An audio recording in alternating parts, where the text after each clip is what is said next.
네, 자 중1 문학 수업 시작하겠습니다. 지난주에 이제 윤동주의 서시를 보면서 거기에서 상징적인 요소가 있었죠. 뭐가 있어요? 하늘, 그치, 바람, 그 다음에 밤, 좋은 거, 별, 그죠? 그래서 그 시도 사실 상징이 굉장히 두드러진 시인데 오늘 시야말로 그냥 처음부터 끝까지 상징이에요. 처음부터 끝까지 상징. 그래서 이 시를 공부하는데 시 내용은 별로 어렵지 않습니다. 오늘 공부할 거는 상징에 대해서 좀 자세하게 좀 알아보도록 할게요. 잠깐 필기를 좀 하겠습니다. 자, 상징. 지난 시간 옛날에 우리 상징 들어본 적 있죠? 상징이 뭔가? 네. 그렇죠? 상징이 뭔가? 자, 한번 상징의 뜻이 뭐냐?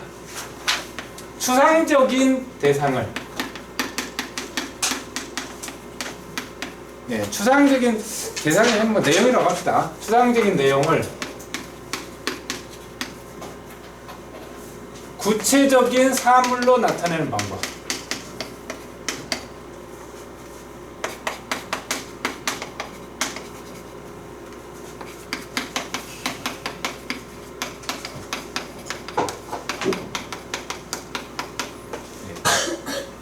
추상적인 내용을 구체적인 사물로 나타내는 방법.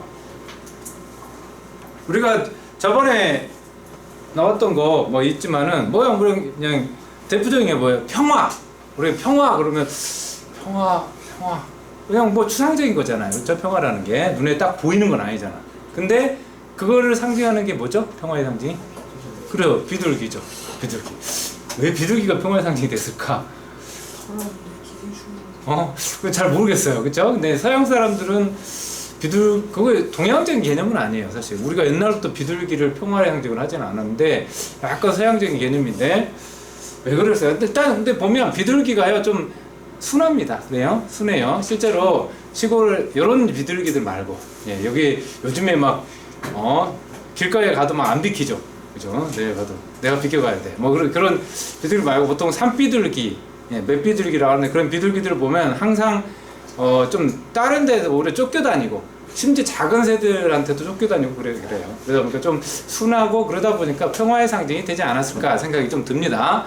근데 우리나라의 상징 중에 또 이런 거 있죠. 지조와 절개. 지조와 절개는 뭘까?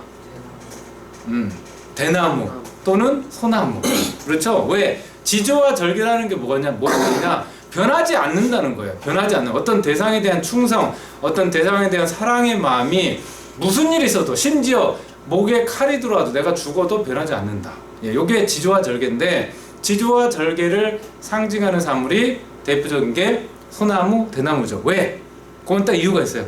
추운 겨울에도 잎이 지지 않죠. 추운 겨울에도 푸르름을 유지해요. 변하지 않는구나. 다른 나무, 풀들은 겨울 되면 다 시들고 이파리를 다 떨어뜨리지만, 소나무, 잣나무, 대나무, 송백, 죽, 얘네들은 변하지 않는구나. 그래서 보통 지조와 절개 상징으로 봅니다. 자, 이런 식으로 상징은 뭔가를 부여하는 거예요. 그 의미를 부여하는 거고, 물론 좀 깊이 들어가면 관습적 상징, 개인적 상징 이런 게 있어요. 우리가 흔히 아는, 아까 좀 전에 했던 비둘기는 평화다, 또는 백합은 순수함, 순결함을 의미한다, 또는 장미는 뭐예요? 정열, 열정적인 사랑, 이런 거잖아요. 그 다음에 우리가 얘기했던 지조와 절개, 소나무, 대나무, 이런 것들은 관습적으로 누구나 들으면 알 수 있는 건데, 이제 시인이 특별하게 의미를 부여해서 만든 걸 이제 개인적 상징이라고 합니다. 대표적으로 좀 또 하나 예를 들면, 도종환 시인의 시 중에 담쟁이라는 시가 있어요. 담쟁이. 그 내용이 어떠냐? 담쟁이는, 우리는 가다가 벽이 막히면 어떻게 돼요? 돌아가죠. 못 가고 그냥 딴 데로 가든가, 아니 되돌아가든가 빙 돌아가든가 하는데, 담쟁이는 묵묵히 벽을 타고 넘는다고 나와요.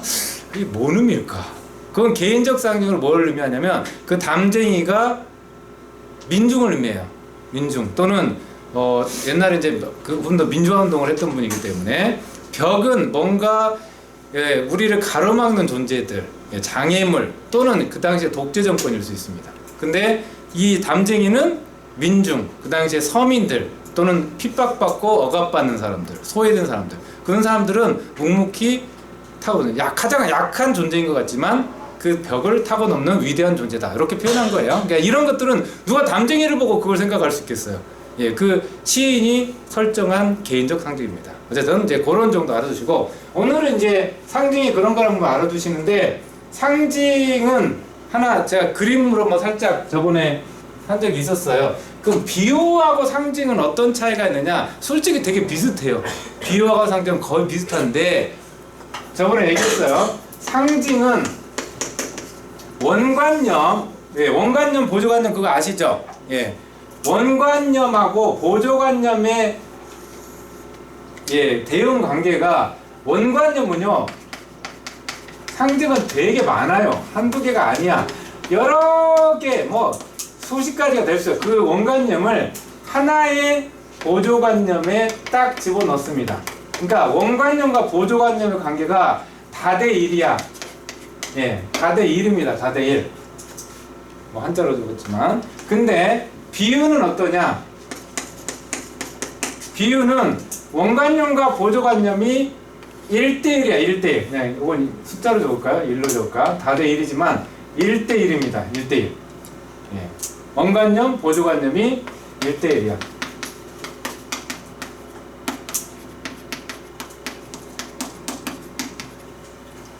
그러니까 예를 들면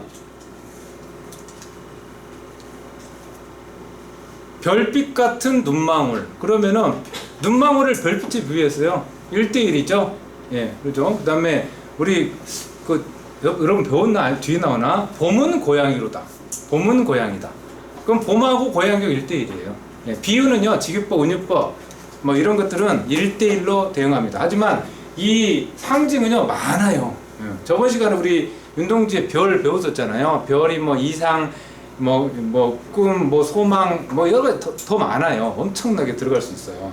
예, 그리고 아까도 물론 지조와 절개, 그렇지만 굽히지 않는 마음, 예, 또는 누구를 위한 어떤 마음, 여러 가지가 들어갈 수 있습니다. 그래서 원관념이 굉장히 많고 보조관념은 딱 하나에 집어넣었다. 네, 그 차이가 있다고 보시고 나머지는 솔직히 거의 비슷합니다. 그러면 오늘 이제 그 상징을 그럼 왜 사용하냐? 그것도 필기를 해보겠습니다. 일단 상징을 하면요, 일단은 다양한 의미를 느끼게 하죠.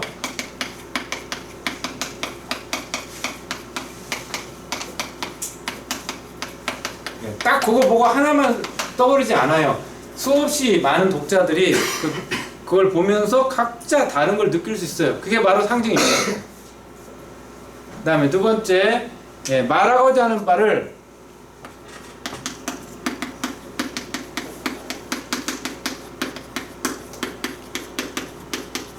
인상적이고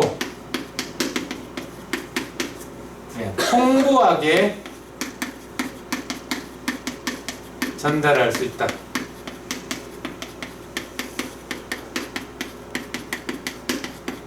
말하고자 하는 바를 인상적이고 풍부하게 전달할 수 있습니다. 자, 그리고 이건 당연한 얘기지만 문학적인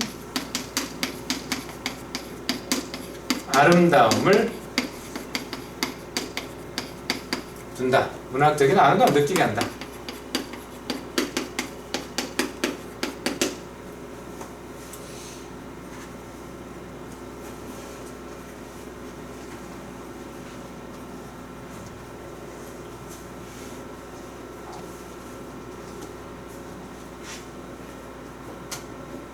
자, 그러니까 오늘 시가 뭐냐면 푸른 바다에 고래가 없으면 푸른 바다가 아니지. 예, 그 표현인데 뭔 소리야 생각하지만 이제 실제 뜻은 상징적인 뜻은 뭐냐면요, 우리 여러분 청년 또는 청소년기에는 꿈을 가져야 한다 그거예요.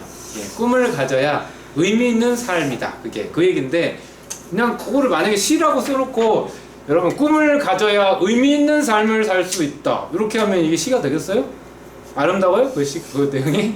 예, 물론 교훈적이고 좋은 내용인 건 알겠는데 거기서는 어떤 아름다움, 미를 느낄 수는 없어요. 예, 그렇지만 상징적 의미를 부여해가지고 푸른 바다에 고래가 없으면 푸른 바다가 아니지.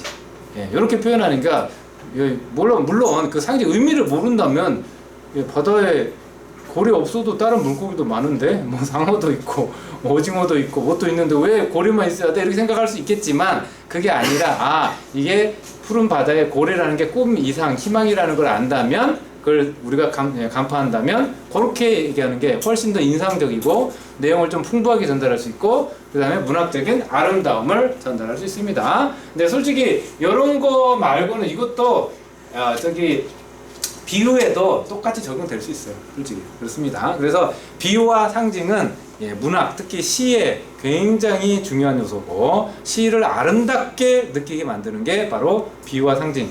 오늘은 상징을 주된 요소로 보겠습니다. 자, 그러면 요 시 한번 우선 잠깐 교재 한번 봐보세요. 쭉 한번 제가 읽어볼게요. 푸른 바다에 고래가 없으면 푸른 바다가 아니지. 마음속에 푸른 바다에 고래 한 마리 키우지 않으면 청년이 아니지. 푸른 바다가 고래를 위하여 푸르다는 걸 아직 모르는 사람은 아직 사랑을 모르지. 고래도 가끔 수평선 위로 치솟아 올라 별을 바라본다. 나도 가끔 내 마음속에 고래를 위하여 밤하늘 별을 바라본다. 뭐 그런 내용이에요. 굉장히 뭐 이렇게 이 정호승 시인이 상당히 좀 어려운 시도 많이 쓰셨는데 요 시는 참 아주 평이한 시고 우리 청소년들한테 여기는 이제 청년이라고 나왔죠. 청소년뿐만 아니라 젊은 세대한테 어떤 메시지를 주려고 쓴 시라고 보시면 되겠습니다. 그래서 고래를 위하여 자 그러면 내용으로 이건 들어가 볼게요. 어쨌든 상징이니까 내용이 중요하니까 이거 필기 다 하셨죠? 네, 지워도 되겠죠? 지우겠습니다.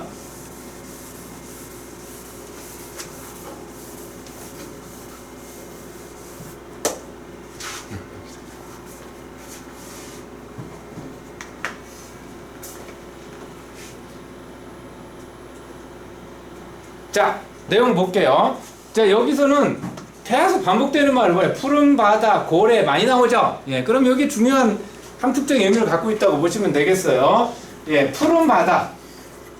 푸른 바다하고 고래인데 이 푸른 바다는 좀 뜻이 여러 개 될 수 있어요. 한번 적어볼게요. 첫 번째는 희망을 가지고 살아가는 세상, 이 세상을 의미하기도 해요.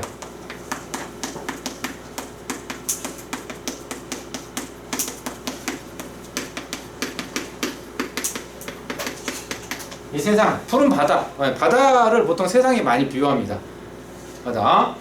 희망을 가지고 살아가는 세상. 그 다음에 사실 이제 여기 시에서 가장 어떻게 보면 좋은 게 청년. 또는 청소년기라고 볼 수 있어요.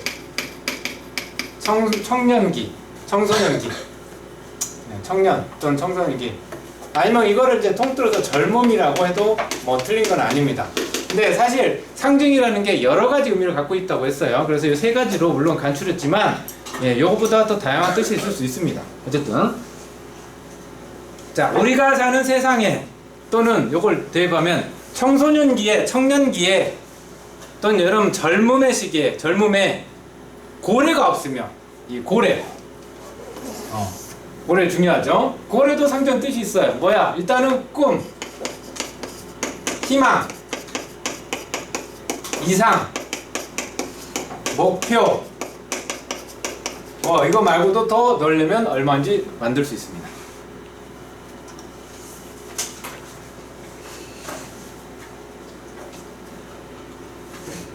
그리고 어쨌든 만약에 심상 그런 거 따지면 푸른 바다는 푸르다, 색채화가 등장했고요. 색채화가 등장하면 당연히 시각적 심상입니다. 시각적 심상이라는 거는 상식적으로 아셔야 되고요.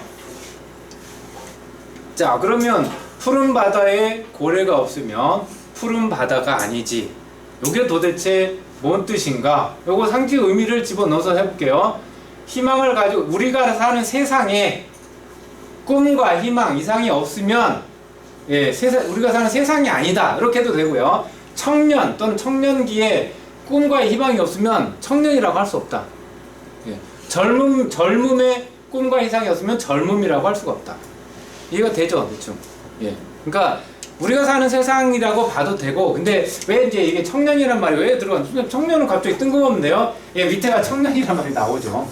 그래서 이게 청년을 얘기하는 거가 더 좋겠다라고 해서 나오는 거예요. 그렇지만 꼭 그게 아니라 일반적인 세상을 의미하기도 합니다. 자, 이거를 우리 뒤에 문제 풀다 보면 뭐 그런 내용으로 나와요. 뭐냐면 우리가 세상을 살아가면서 또는 여러분 청년 젊은 시기에 청년기에 세상을 살아가면서 꿈을 가지지 않는다면 의미 있는 삶이라고 할 수 없다. 그렇게 또 해석할 수도 있고요. 뭐 다양하게 해석할 수 있습니다. 꼭 여기 이 상징은 여러 가지로 왔기 때문에 또 꼭 이것만 돼라고 할 수는 없어요. 이것도 될 수 있고 저것도 될 수 있어요. 물론 맥락을 전혀 벗어난 내용은 안 되겠지만. 자, 그리고 그 다음에 마음속의 푸른 바다에 고래 한 마리 키우지 않으면 청년이 아니지. 그래서 이 청년이라는 걸 보고 이 시의 시적 대상은 청년이구나 라는 것을 우리가 짐작해 볼 수 있죠. 그래서 이게 누구를 보통 뭐 어른들 또는 뭐 애기들 아니면 모든 사람 대상으로인가 봤더니 청년이 아니지 하다 보니까 시적 대상이 청년을 얘기하는구나. 그렇다면 물론 다른 것도 될 수 있지만 요게 가장 좋지 않을까라고 생각을 하는 겁니다. 자, 여기서 또 하나 알 수 있는 거. 푸른 바다에 고래가 없으면 푸른 바다가 아니지. 고래 한 마리 키우지 않으면 청년이 아니지. 뭔가가 좀 비슷하죠. 뭐뭐하면 뭐뭐가 아니지. 뭐뭐하면 뭐뭐이 아니지. 뭐가 비슷해요? 여기하고 요거 이렇게 해서 문장 구조의 반복이죠. 뭐 같다고 할 수도 있고 유사하다 할 수 있어요. 문장 구조의 반복입니다. 뭐뭐하면 뭐뭐가 아니지. 뭐뭐하면 뭐뭐이 아니지. 문장 구조의 반복이죠. 이렇게 문장 구조를 반복하면 두 가지 효과가 생긴다고 그랬죠. 의미가 강조되고 그 다음에 운율이 형성됩니다. 의미가 강조되고 운율이 형성됩니다. 뭐뭐가 아니면 뭐뭐가 아니지.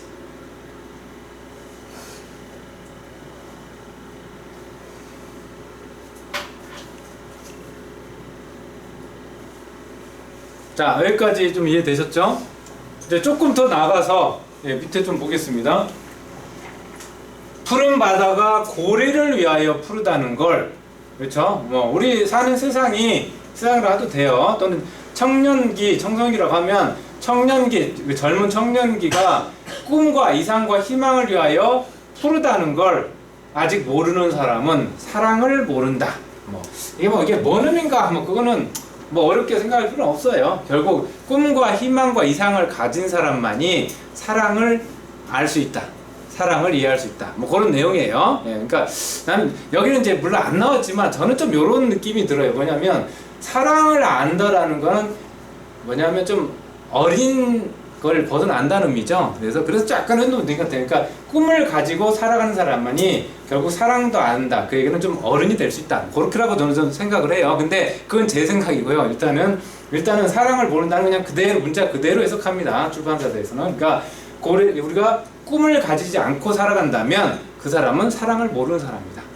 즉 반대로 얘기하면 꿈을 가지고 살아야 우리는 사랑이 뭔지 알 수 있다.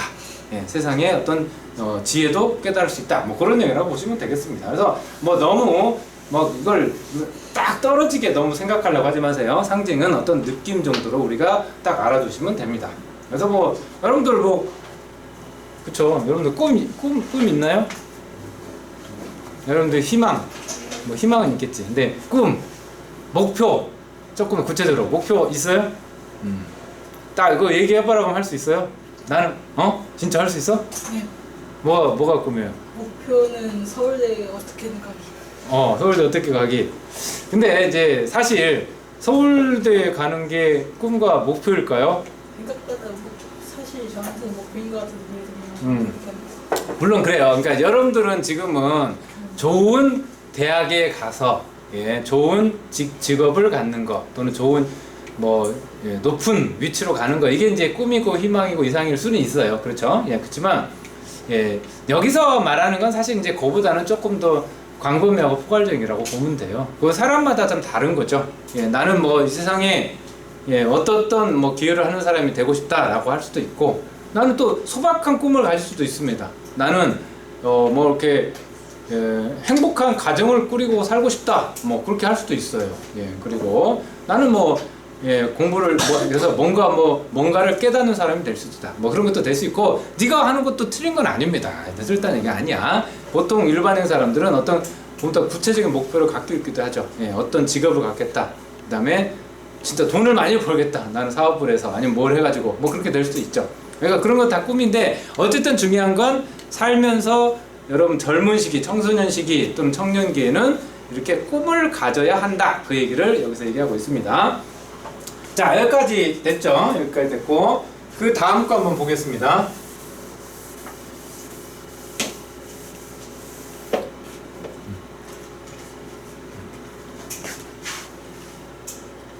자, 마지막 부분 보겠어요. 그래도 가끔 수평선 위로 치솟아 올라 고래도 바라본다. 그러니까 여기서 또 얘기하면 이 별의 상징적 의미 적어보세요. 별 똑같아요. 우리가 앞에 부분에서 꿈, 이상, 희망, 목표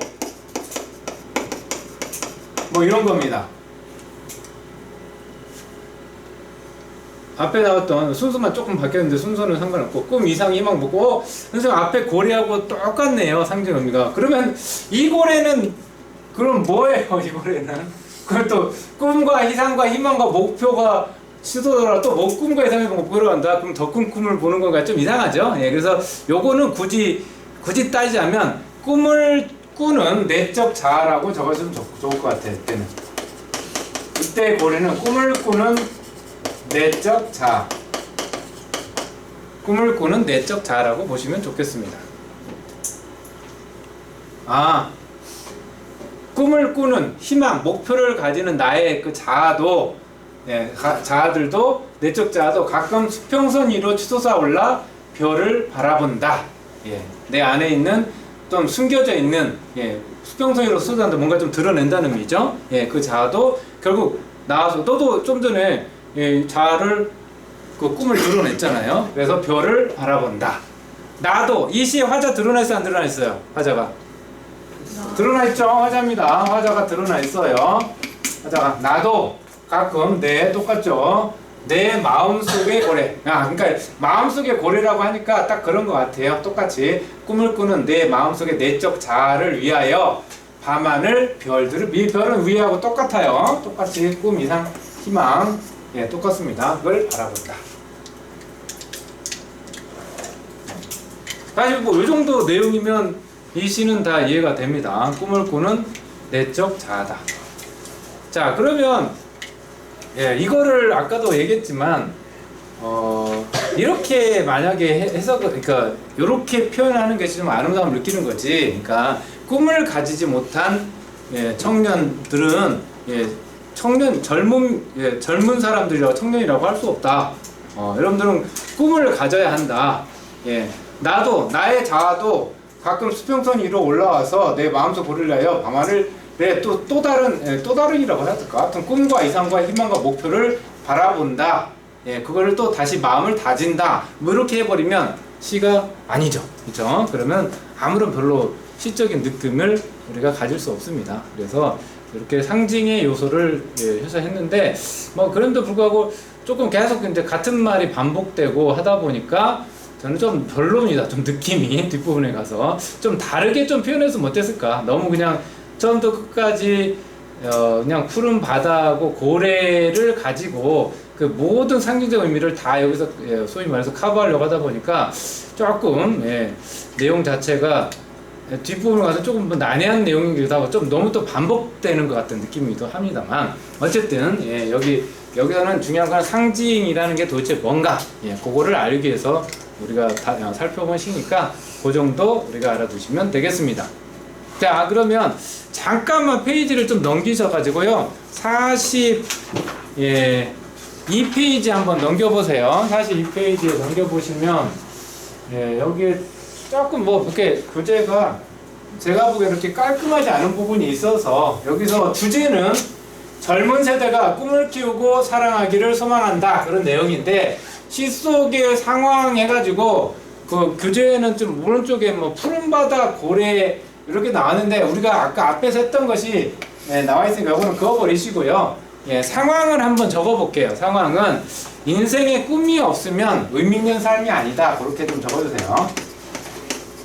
인생에 꿈이 없으면 상황이라고 그렇게 갑자기 의미를 적었어요. 꿈이 없으면 의미 있는 삶이 아니다.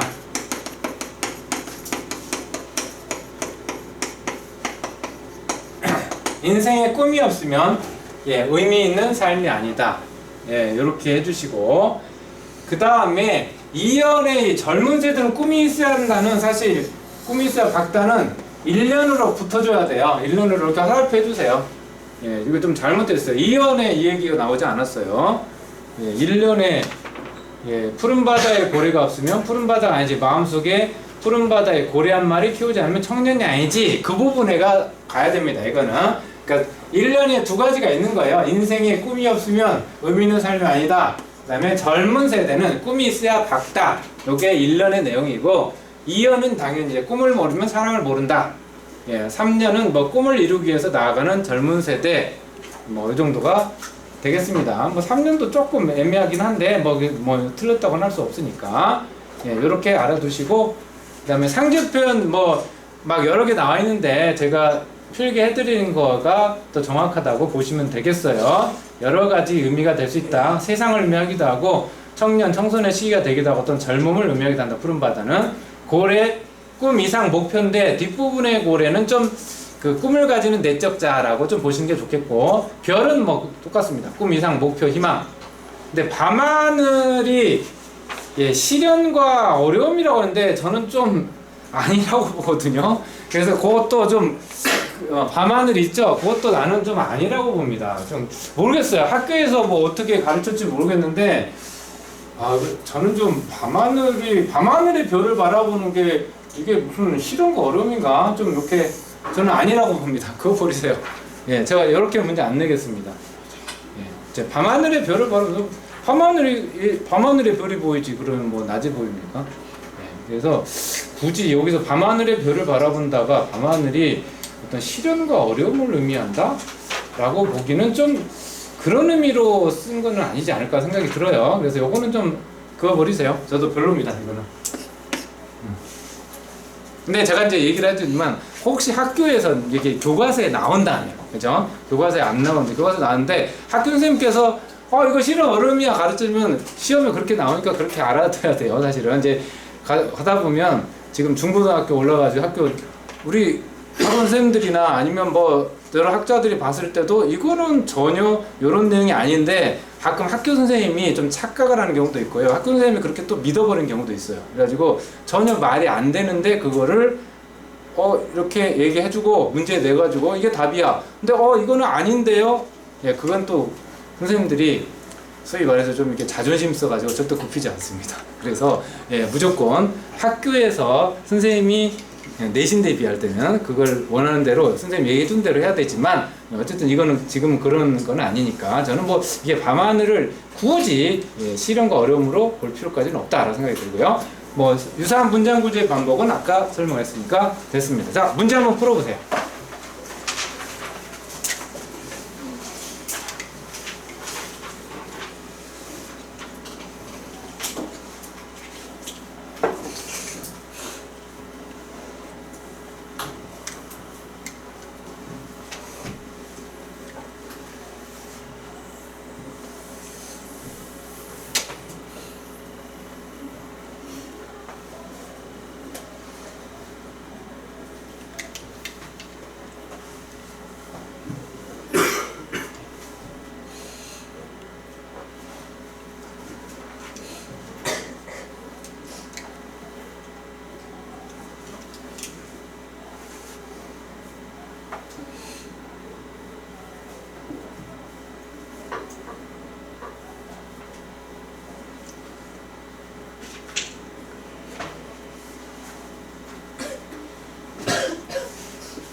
자, 1분만 더 드리겠습니다. 그렇게 어렵지 않은 내용이죠.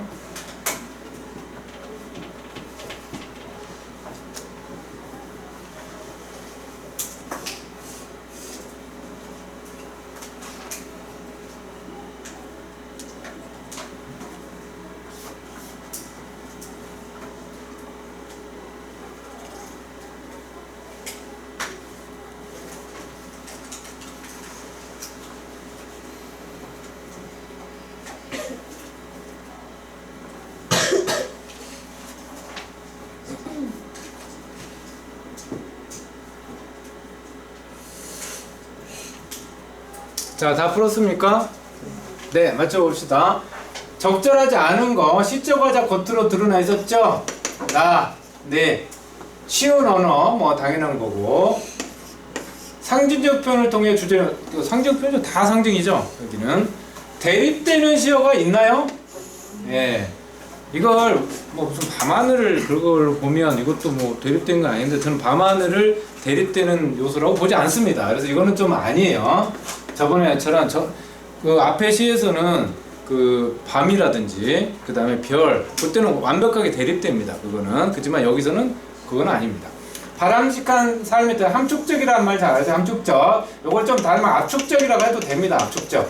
근데 시에서는 보통 함축적이라는 말. 그러니까 먹음을 함자, 압축할 때 자, 포함한다 할 때 함자, 압축한다 축자를 합쳐놨어요. 그래서 압축해서 꽉꽉꽉 단어 안에 한 단어에 여러 의미를 넣었다고 함축적이라고 해요. 맞습니다. 그래서 답은 4번. 그 다음에 이시 운율 형성 방법에 대한 설명. 요거 유사한 문장 형식이 맞죠? 유사한 문장 형식. 또 문장 구조. 좀 어려운 말이 있는데 나중에 보면 문장 구조라는 말하고 통사 구조라는 말 똑같은 말입니다. 나중에 나오는 경우가 있어요. 여러분들 그때 통사가 뭐예요 생각하지 마시고 똑같다 그냥 알아 외워버리세요. 문장 구조, 문장 형식, 통사 구조 다 같은 말이에요. 통사 구조. 아직까지는 안 나왔어요. 근데 나올 수 있습니다. 통사 구조. 그러면 아 문장 구조란 얘기구나 하고 똑같이 알아두세요. 음성 상징어 없죠. 의성어, 의태어 없습니다. 명령형 어미는 뭐뭐 해라, 뭐뭐 해라 할 때 어라, 알아라는 어미가 있는데 여기는 없어요. 뭐뭐 해라, 하지 마라, 먹어라, 가라 이런 말 없어요. 삼음보의 율격도 없습니다. 이거 음보가 있어요 여기서. 예, 물론 끊어 읽는 거는 있지만 규칙적이진 않아요. 그렇죠? 푸른 바다에 고래가 없으면 푸른 바다가 아니죠. 두 번 끊었는데 근데 고래 한 마리 키우지 않으면 청년이 아니지. 푸른 바다가 고래를 위하여. 이거 몇 마디로 끊어 읽나 규칙적이지 않습니다. 그래서 음보에 없어요. 그 다음에 수미상관도 없죠. 첫 부분과 끝 부분을 동일하게 하는 거 없습니다. 자, 그 다음에 3번 문제 같은 게 이제 수능형 문제고, 예, 요즘에 여러분 학교 내신 중간고사, 기말고사도 많이 나오는 형식입니다. 그래서 그 앞에 예, 푸른 바다에 고래가 없으면 푸른 바다가 아니지 그 기억하고 이 보기는 그냥 직접적으로 얘기해버리죠. 인생에 꿈이 없으면 의미는 사람이다. 자, 보기와 달리 기억, 아까 원래 시는 다양한 의미 맞죠? 여러 가지 의미를 갖고 있다고 했죠. 그 다음에 기억과 달리 원래가 이 보기는 서로 유사한 의미를 전달하고 있다. 뭐 이게 뭔 말인지 좀 나도 딱 와도 뭐가 서로라는 게 그러면 뭐하고 뭐가 있는지 좀 애매합니다. 세모 정도 해두시고. 3번 기억과 달리 원작 보기는 직설적으로 되면 맞죠? 그 다음에 보기와 달리 원작은 읽는 사람에게 많은 생각을 하겠다. 맞죠? 상징이니까. 그 다음에 기억과 달리 원작과 달리 보기는 말하고자 하는 풍부하게 나왔다 아니죠. 반대입니다. 반대. 예, 그래서 답이 5번이 확실히 떨어집니다. 5번이 예, 원작이 요게 아니라 원작이 원래 원작이 말하고자 하는 풍부하게 전달할 수 있는 거죠. 이거는 그냥 직설적이고, 그러니까 이건 서로 유사한 의미를 전달하고 있다라는 게 뭔 의미인지 참 애매합니다. 근데 애매하더라도 가장 확실한 답이 있으면 고르시면 돼요. 알겠죠? 하나만 고를 때요.